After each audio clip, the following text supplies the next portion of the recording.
I want to go now to Chris Mutimer, the attorney for Air Force Major Jason Watson. Major Watson, as we said, has served for 17 years, and he's just been charged. I know it took almost a week to get those charges, Chris. And as Brian laid out, some of these are exceedingly rare. The military had a lot of latitude. I want to be clear. Major Watson made it, when he did this, he knew that arrest was likely to come, right? He did that with his eyes wide open.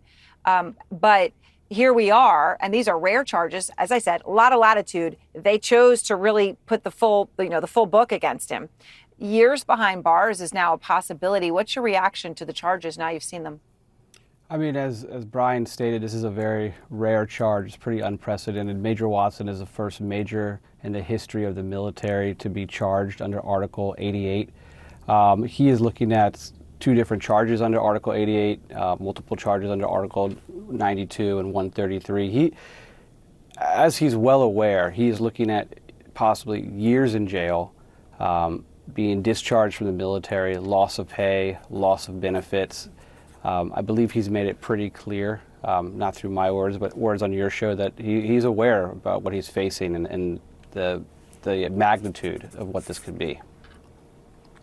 He has, and I want to play something he said in a moment. But first, if I could just ask you, because obviously here we are on Monday, and he was arrested last week, in custody for nearly a week. When we first spoke, you had said he was being treated well. How is he being treated? What are his circumstances?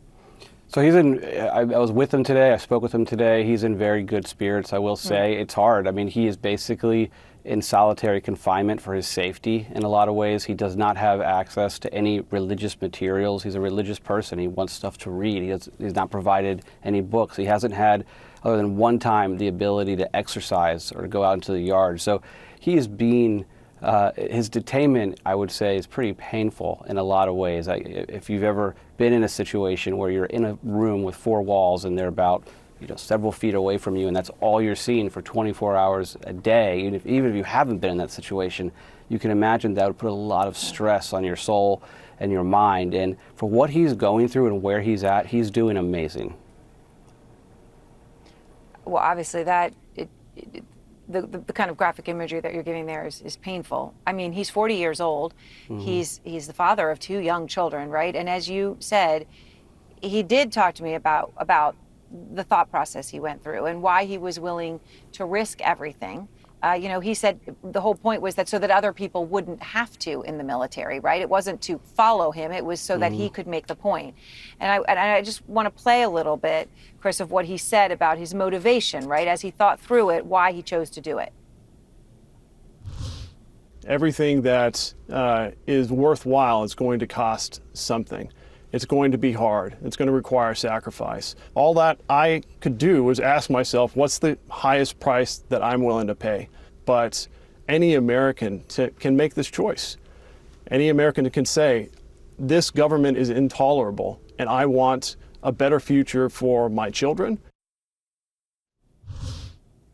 When you were with him today, does he still have that sentiment? I mean, obviously he went in eyes wide open, but as you say now, he's got to deal with four walls, every one of which is a couple feet away. Absolutely. He has a very, very strong spirit. He truly believes in everything about our Constitution and what it represents and the oath that he swore. And he stands by the fact that he did this so others wouldn't have to, and to share that to anyone who's scared and feels alone, that they are not alone. And he stands by that till an hour ago when I saw him. And it's when you walk away after having a conversation with him, it's not hard to be inspired yourself as a human.